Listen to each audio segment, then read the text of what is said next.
ಹುಬ್ಬಳ್ಳಿಯ BVB engineering ಕಾಲೇಜಲ್ಲಿ ನೂರಾರು ಹುಡುಗರ ಮಧ್ಯೆ ಕೂತು ಪಾಠ ಕೇಳ್ತಾ ಇದ್ದ ಒಬ್ಬಂಟಿ ಹುಡುಗಿ ಈಗ ಭಾರತದ ಸಂಸತ್ತಿನ ಅತ್ಯುನ್ನತ ಸದನವಾದ ರಾಜ್ಯಸಭೆಯ ಸಂಸದೆಯಾಗಿ ಕೂತಿದ್ದಾರೆ ಅಂದ್ರೆ ಆ ಪಯಣ ಎಷ್ಟು ರೋಮಾಂಚನಕಾರಿಯಾಗಿರಬಹುದಲ್ವಾ. ಇವರಿಗೆ ಎಂಜಿನಿಯರಿಂಗ್ ಓದಬೇಕು ಅನ್ನೋ ಹಂಬಲ. ಆದರೆ 1960ರ ದಶಕದಲ್ಲಿ ಹುಡುಗಿರು ಎಂಜಿನಿಯರಿಂಗ್ ಓದೋದಿರ್ಲಿ, ಕಾಲೇಜು ಮೆಟ್ಟಿಲು ಹತ್ತೋದೇ ಅಪರೂಪ ಅನ್ನಿಸ್ಕೊಳ್ತಾ ಇತ್ತು. ಈ ಕಾಲೇಜಿನಲ್ಲಿ ಆಕೆಗೆ ಕೇವಲ ಒಬ್ಬಳೇ ಹೆಣ್ಣು ಮಗಳಿದ್ದ ಕಾರಣಕ್ಕೆ ಪ್ರತ್ಯೇಕವಾದ ಲೇಡೀಸ್ ಟಾಯ್ಲೆಟ್ ಕೂಡ ಇರಲಿಲ್ಲ. ಆ ನೋವು, ಆ ಒಂಟಿತನ ಸುಧಾ ಅವರನ್ನ ಧೈರ್ಯಗೆಡೋ ಹಾಗೆ ಮಾಡಲೇ ಇಲ್ಲ. ಬದಲಿಗೆ ಅವರು ಇಡೀ ಕಾಲೇಜಿಗೆ ಪ್ರಥಮ ರ್ಯಾಂಕ್ ಪಡಿತಾರೆ. ಆ 10,000 ರೂಪಾಯಿಗಳ ಬಂಡವಾಳದಿಂದ ಹುಟ್ಟುಕೊಂಡಿದ್ದೆ ಈಗ ಜಾಗತಿಕ ಮಟ್ಟದಲ್ಲಿ ಭಾರತದ IT ಕ್ರಾಂತಿಯ ಸಂಕೇತವಾಗಿರೋ ಇನ್ಫೋಸಿಸ್. ನಮಸ್ಕಾರ ಎಲ್ರಿಗೂ.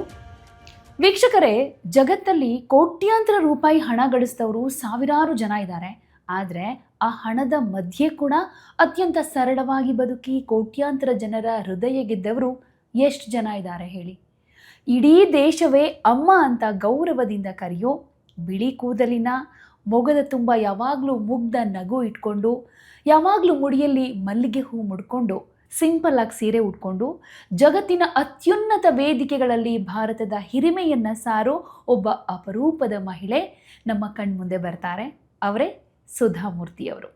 ಹುಬ್ಬಳ್ಳಿಯ BVB ಇಂಜಿನಿಯರಿಂಗ್ ಕಾಲೇಜಲ್ಲಿ ನೂರಾರು ಹುಡುಗರ ಮಧ್ಯೆ ಕೂತು ಪಾಠ ಕೇಳ್ತಾ ಇದ್ದ ಒಬ್ಬಂಟಿ ಹುಡುಗಿ ಈಗ ಭಾರತದ ಸಂಸತ್ತಿನ ಅತ್ಯುನ್ನತ ಸದನವಾದ ರಾಜ್ಯಸಭೆಯ ಸಂಸದೆಯಾಗಿ ಕೂತಿದ್ದಾರೆ ಅಂದರೆ ಆ ಪಯಣ ಎಷ್ಟು ರೋಮಾಂಚನಕಾರಿಯಾಗಿರಬಹುದಲ್ವಾ. ಕೇವಲ ಇನ್ಫೋಸಿಸ್ ನಾರಾಯಣ ಮೂರ್ತಿಯವರ ಧರ್ಮಪತ್ನಿ ಅನ್ನೋದಷ್ಟೇ ಇವರ ಗುರುತಲ್ಲ.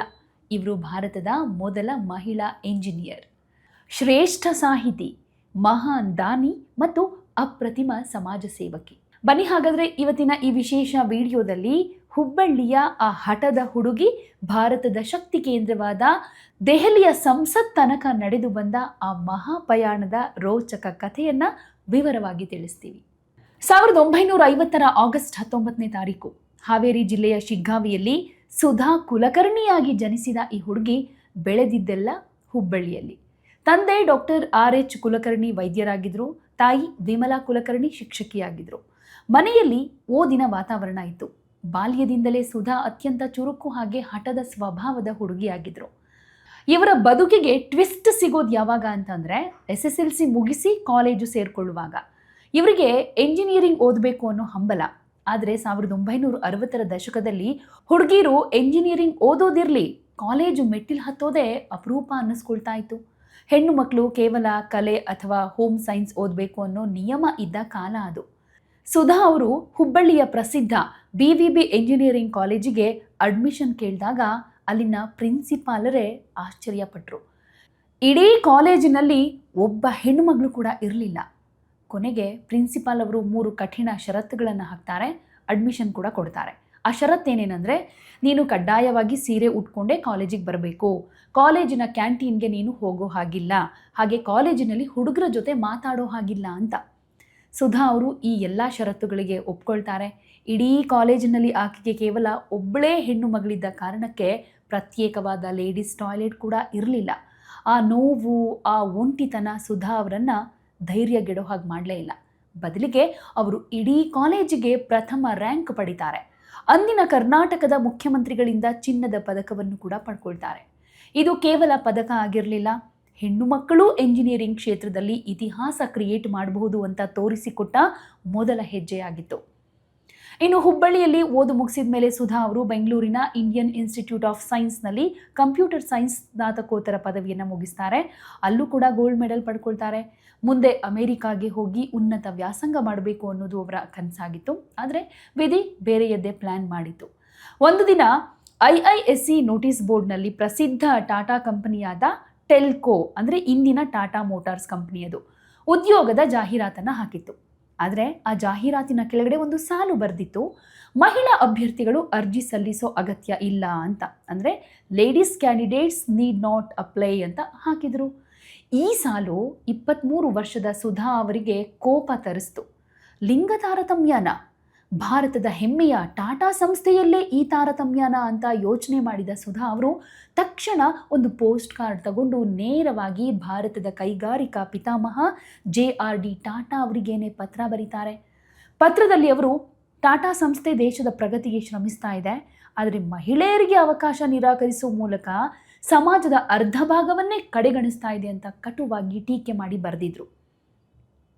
ಆಶ್ಚರ್ಯ ಏನಂತಂದರೆ ಆ ಪತ್ರ JRD ಟಾಟಾ ಅವರ ಕೈ ಸೇರುತ್ತೆ. ತಕ್ಷಣ ಪುಣೆಯ ಟೆಲ್ಕೋ ಕಾರ್ಖಾನೆಯಲ್ಲಿ ಸುಧಾ ಅವರಿಗೆ ವಿಶೇಷ ಸಂದರ್ಶನ ಏರ್ಪಡಿಸೋದಕ್ಕೆ ಆದೇಶ ಮಾಡ್ತಾರಂತೆ. ಸಂದರ್ಶನದಲ್ಲಿ ಸುಧಾ ಅವರ ಪ್ರತಿಭೆಯನ್ನು ನೋಡಿ ಅಧಿಕಾರಿಗಳು ಬೆರಗಾಗ್ತಾರೆ. ಹೀಗೆ ಟಾಟಾ ಸಂಸ್ಥೆಯ ಇತಿಹಾಸದಲ್ಲೇ ಕಾರ್ಖಾನೆಯ ಫ್ಲೋರ್ನಲ್ಲಿ ಕೆಲಸ ಮಾಡಿದ ಮೊದಲ ಮಹಿಳಾ ಎಂಜಿನಿಯರ್ ಆಗಿ ಸುಧಾ ಮೂರ್ತಿ ಇತಿಹಾಸ ಸೃಷ್ಟಿಸ್ತಾರೆ. ನಂತರ ನಾರಾಯಣ ಮೂರ್ತಿ ಭೇಟಿಯಾಗುತ್ತೆ, ಇನ್ಫೋಸಿಸ್ ಉದಯ ಆಗುತ್ತೆ. ಅದು ಯಾವ ಥರ ಅಂತಂದರೆ, ಪುಣೆಯಲ್ಲಿ ಕೆಲಸ ಮಾಡ್ತಾ ಇದ್ದಾಗ ಸುಧಾ ಅವರಿಗೆ ಪ್ರಸನ್ನ ಅನ್ನೋ ಸ್ನೇಹಿತನ ಮೂಲಕ ಒಬ್ಬ ವ್ಯಕ್ತಿ ಪರಿಚಯ ಆಗುತ್ತೆ. ಅವರೇ NR ನಾರಾಯಣ ಮೂರ್ತಿ. ಆರಂಭದಲ್ಲಿ ಮೂರ್ತಿಯವರ ನೇರ ನುಡಿ ಆದರ್ಶಗಳು ಸುಧಾ ಅವರಿಗೆ ಇಷ್ಟ ಆಗುತ್ತೆ. ಇಬ್ಬರ ನಡುವೆ ಪ್ರೀತಿ ಬೆಳೆದು 1978ರಲ್ಲಿ ಅತ್ಯಂತ ಸರಳವಾಗಿ ಮದುವೆ ಆಗ್ತಾರೆ. ಇನ್ನು 1981ರಲ್ಲಿ ನಾರಾಯಣ ಮೂರ್ತಿಯವರು ತಮ್ಮದೇ ಆದ ಸಾಫ್ಟ್ವೇರ್ ಕಂಪನಿಯನ್ನು ಶುರು ಮಾಡೋದಕ್ಕೆ ಬಯಸ್ತಾರೆ. ಆದರೆ ಅವರ ಹತ್ತಿರ ಹಣ ಇರಲಿಲ್ಲ. ಆಗ ಸುಧಾ ಮೂರ್ತಿಯವರು ತಮ್ಮ ವೈಯಕ್ತಿಕ ಉಳಿತಾಯದ ಹಣದಲ್ಲಿದ್ದ 10,000 ರೂಪಾಯಿಗಳನ್ನು ಪತಿ ಕೈಗಿಟ್ಟು, ನಿಮ್ಮ ಕನಸನ್ನು ನನಸು ಮಾಡಿಕೊಳ್ಳಿ, ಮನೆ ಜವಾಬ್ದಾರಿಯನ್ನು ನಾನು ನೋಡ್ಕೊಳ್ತೀನಿ ಅಂತ ಹೇಳಿ ಧೈರ್ಯ ತುಂಬ್ತಾರೆ.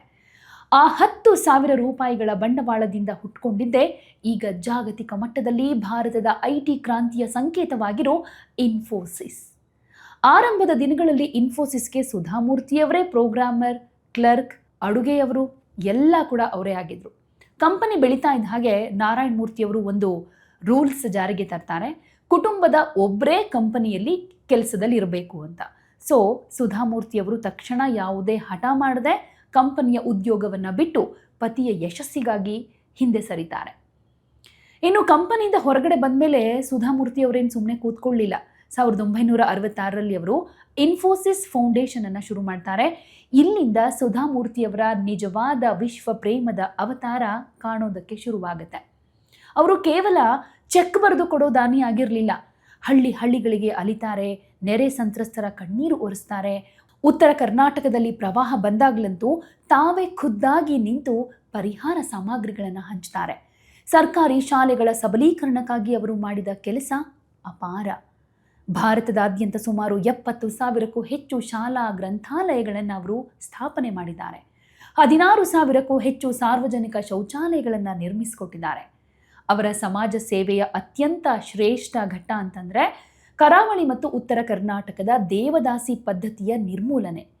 ಸಮಾಜದಿಂದ ಬಹಿಷ್ಕೃತರಾಗಿದ್ದ, ಶೋಷಣೆಗೆ ಒಳಗಾಗಿದ್ದ ಸಾವಿರಾರು ದೇವದಾಸಿ ಮಹಿಳೆಯರನ್ನು ಭೇಟಿಯಾಗಿ ಅವರ ಮನವೊಲಿಕೆ ಮಾಡಿ ಅವರಿಗೆ ಪರ್ಯಾಯ ಉದ್ಯೋಗವನ್ನು ಕಲ್ಪಿಸಿಕೊಡ್ತಾರೆ. ಸುಮಾರು 3,000ಕ್ಕೂ ಹೆಚ್ಚು ದೇವದಾಸಿಯರ ಜೀವನವನ್ನು ಮುಖ್ಯವಾಹಿನಿಗೆ ತಂದು ಅವರ ಮಕ್ಕಳಿಗೆ ಶಿಕ್ಷಣ ಕೊಡಿಸ್ತಾರೆ. ಆಗ ಆ ಮಹಿಳೆಯರು ಸುಧಾ ಮೂರ್ತಿಯವರನ್ನು ತಾಯಿ ರೀತಿ ಗೌರವಿಸಿ ತಾವೇ ಕೈಯಾರೆ ನೇಯ್ದ ಸೀರೆಯನ್ನು ಉಡುಗೊರೆಯಾಗಿ ಕೊಡ್ತಾರೆ. ಆ ಸೀರೆಯೇ ತಮಗೆ ಸಿಕ್ಕ ಜಗತ್ತಿನ ಅತಿ ದೊಡ್ಡ ಪ್ರಶಸ್ತಿ ಅಂತ ಸುಧಾ ಮೂರ್ತಿಯವರು ಇಂದಿಗೂ ಹೆಮ್ಮೆಯಿಂದ ಹೇಳ್ಕೊಳ್ತಾರೆ. ಸುಧಾ ಮೂರ್ತಿಯವರ ಮತ್ತೊಂದು ಮುಖ ಅಂದರೆ ಅವರ ಅದ್ಭುತ ಸಾಹಿತ್ಯ. ಕನ್ನಡ ಹಾಗೆ ಇಂಗ್ಲಿಷ್ ಎರಡೂ ಭಾಷೆಗಳಲ್ಲಿ ಪ್ರಸಿದ್ಧ ಲೇಖಕಿ ಅನ್ನಿಸ್ಕೊಂಡಿದ್ದಾರೆ.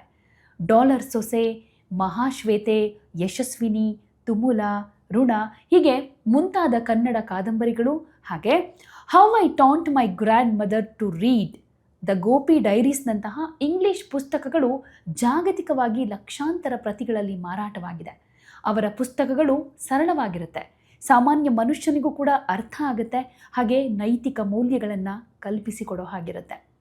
ಇನ್ನು ಈ ಅಪಾರ ಸಾಧನೆಯನ್ನು ಗುರುತಿಸಿದ ಮೇಲೆ ಭಾರತ ಸರ್ಕಾರ 2006ರಲ್ಲಿ ಪದ್ಮಶ್ರೀ ಹಾಗೆ 2023ರಲ್ಲಿ ಭಾರತದ 3ನೇ ಅತ್ಯುನ್ನತ ನಾಗರಿಕ ಪ್ರಶಸ್ತಿಯಾದ ಪದ್ಮಭೂಷಣವನ್ನು ನೀಡಿ ಗೌರವಿಸುತ್ತೆ.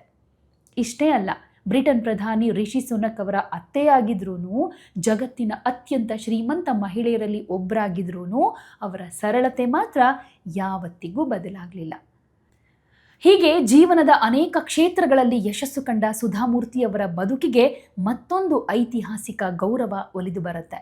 ಅದೇನೆಂದರೆ ಭಾರತದ ರಾಷ್ಟ್ರಪತಿಗಳು ಸುಧಾಮೂರ್ತಿಯವರ ಸಮಾಜ ಸೇವೆ, ಸಾಹಿತ್ಯ ಮತ್ತು ಶಿಕ್ಷಣ ಕ್ಷೇತ್ರದ ಕೊಡುಗೆಯನ್ನು ಪರಿಗಣಿಸಿ ಅವರನ್ನು ರಾಜ್ಯಸಭೆಯ ಸಂಸದೆಯಾಗಿ ನಾಮನಿರ್ದೇಶನ ಮಾಡ್ತಾರೆ. ಇಲ್ಲಿಂದ ಹೊಸ ಚಾಪ್ಟರ್ ಅಂತ ಹೇಳ್ಬೋದು. ಯಾಕೆಂದರೆ ರಾಜಕೀಯ ಅಬ್ಬರ, ಆರೋಪ ಪ್ರತ್ಯಾರೋಪಗಳ ನಡುವೆ ಗದ್ದಲದ ಗೂಡಾಗುವಂಥ ಸಂಸತ್ನಲ್ಲಿ ಒಬ್ಬರ ಭಾಷಣ ಇಡೀ ಸದನವೇ ಮಂತ್ರಮುಗ್ಧವನ್ನಾಗಿ ಕೇಳೋ ಹಾಗೆ ಮಾಡುತ್ತೆ. ಆ ಧ್ವನಿಯಲ್ಲಿ ಯಾವುದೇ ರಾಜಕೀಯ ದ್ವೇಷ ಇರಲಿಲ್ಲ, ಬೂಟಾಟಿಕೆ ಇರಲಿಲ್ಲ. ಬದಲಿಗೆ ಇಡೀ ದೇಶದ ಹಿತಾಸಕ್ತಿ ಮತ್ತು ಕಳಕಳಿ ಮಾತ್ರ ಇತ್ತು. ರಾಜ್ಯಸಭೆಯಲ್ಲಿ ಅವರು ಮಾಡಿದ ಮೊದಲ ಭಾಷಣ ಸೋಷಿಯಲ್ ಮೀಡಿಯಾದಲ್ಲಿ ಸಖತ್ ವೈರಲ್ ಆಯಿತು.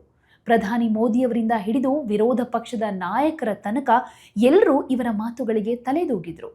ಸುಧಾಮೂರ್ತಿಯವರು ತಮ್ಮ ಭಾಷಣದಲ್ಲಿ ಮೊದಲಿಗೆ ಕೈಗೆತ್ತಿಕೊಂಡಿದ್ದು ಭಾರತದ ಪ್ರವಾಸೋದ್ಯಮದ ಅಭಿವೃದ್ಧಿಯನ್ನ. ನಮ್ಮ ದೇಶದಲ್ಲಿ ಅದ್ಭುತ ಇತಿಹಾಸ ಇದೆ, ಸಂಸ್ಕೃತಿ ಇದೆ. ಭಾರತದಲ್ಲಿ ಪ್ರಸ್ತುತ 42 ಯುನೆಸ್ಕೋ ವಿಶ್ವ ಪಾರಂಪರಿಕ ತಾಣಗಳಿದೆ. ಆದರೆ ಸುಧಾಮೂರ್ತಿಯವರು ಹೇಳಿದ್ದೇನು ಗೊತ್ತಾ?